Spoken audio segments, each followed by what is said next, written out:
السلام عليكم. والله هناك تشابه كبير يعني بين عقيدة الأشاعرة واليهود. سبحان الله في كثير من الأشياء.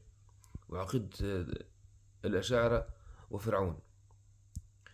الأشاعرة وفرعون اتفقا على أن الله ليس في السماء.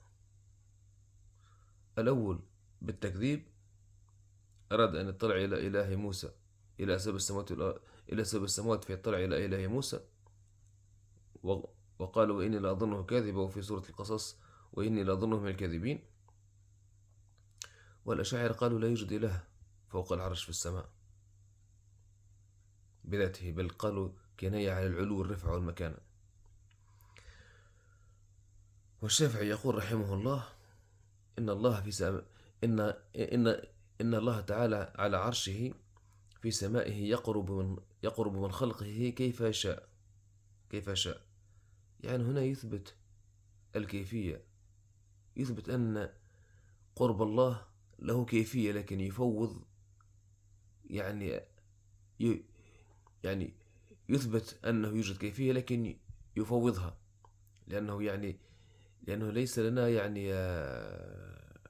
شاهد نقيس عليه.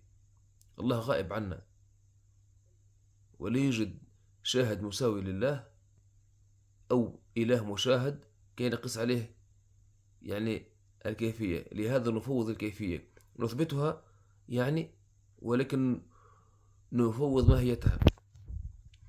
وقال أيضا إن الله ينزل إلى السماء الدنيا كيف شاء. هنا أثبت النزول، معنى النزول والكيفية، لكن فوض الكيفية، فوض ماهية الكيفية.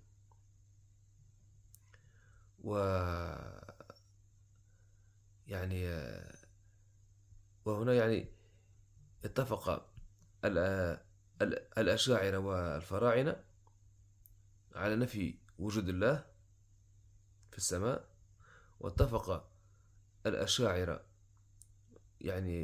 مع اليهود في تحريف صفة الله. وفي التحريف اليهود قال لهم الله قولوا حطة، قالوا حنطة. وقال الله لنا الله استوى، فقالت الأشاعرة استولى. اليهود زادوا حرف نون حنطة عوض حطة، عوض حطة. والأشاعرة زادوا لام إلى قوله استوى، فقالوا استولى.